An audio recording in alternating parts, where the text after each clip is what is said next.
Hi, Jim and everybody.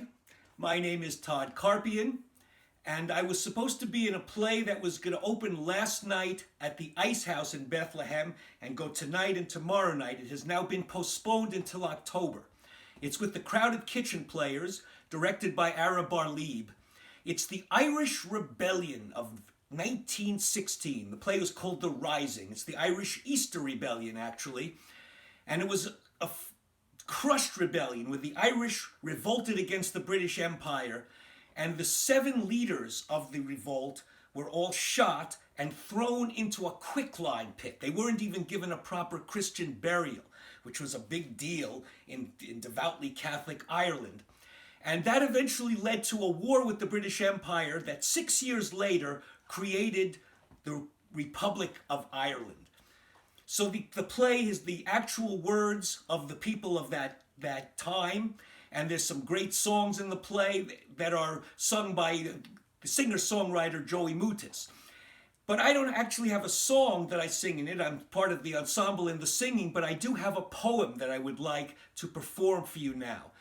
The poem is about these 2 great labor organizers. One, his name was James Larkin, who organized this general strike in Ireland in 1913 that was crushed. And then it goes on to talk about Connolly and the rebellion of 1916.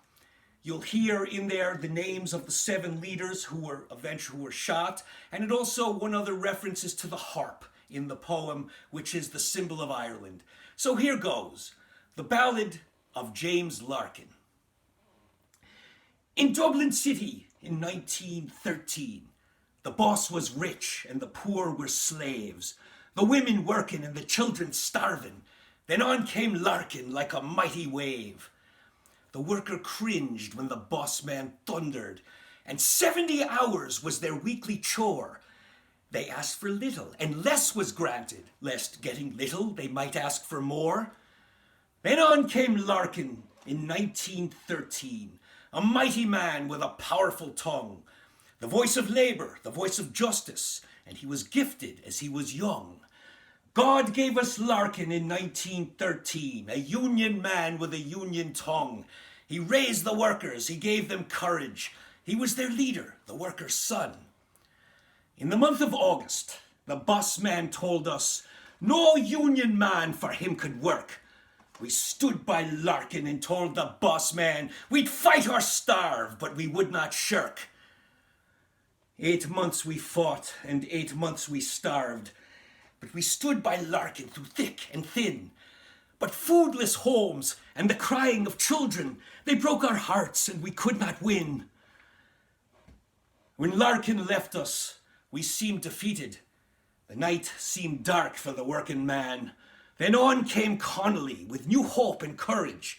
He raised the slogan, "We'd rise again." In Dublin City, in 1916, the British Army, they shelled the town. They burned our city, they shot our leaders. The harp was buried beneath the crown. They shot McDermott and Pearse and Plunkett. They shot MacDonough, Kent and Clark the Brave. From bleak Kilmainham they took their bodies to Arbor Hill and a quicklime grave. But last of all these 7 heroes, I'll sing the praise of James Connolly, the voice of labor, the voice of justice. He gave his life that we might be free. Come out and see our show when it's postponed until October in the Ice House in Bethlehem. And it's a great show, very important history. And I'm glad to have been on this post with you today. I hope to hear from the rest of you and hear your wonderful songs. Jim, you had a great rendition of If Ever I Would Leave You.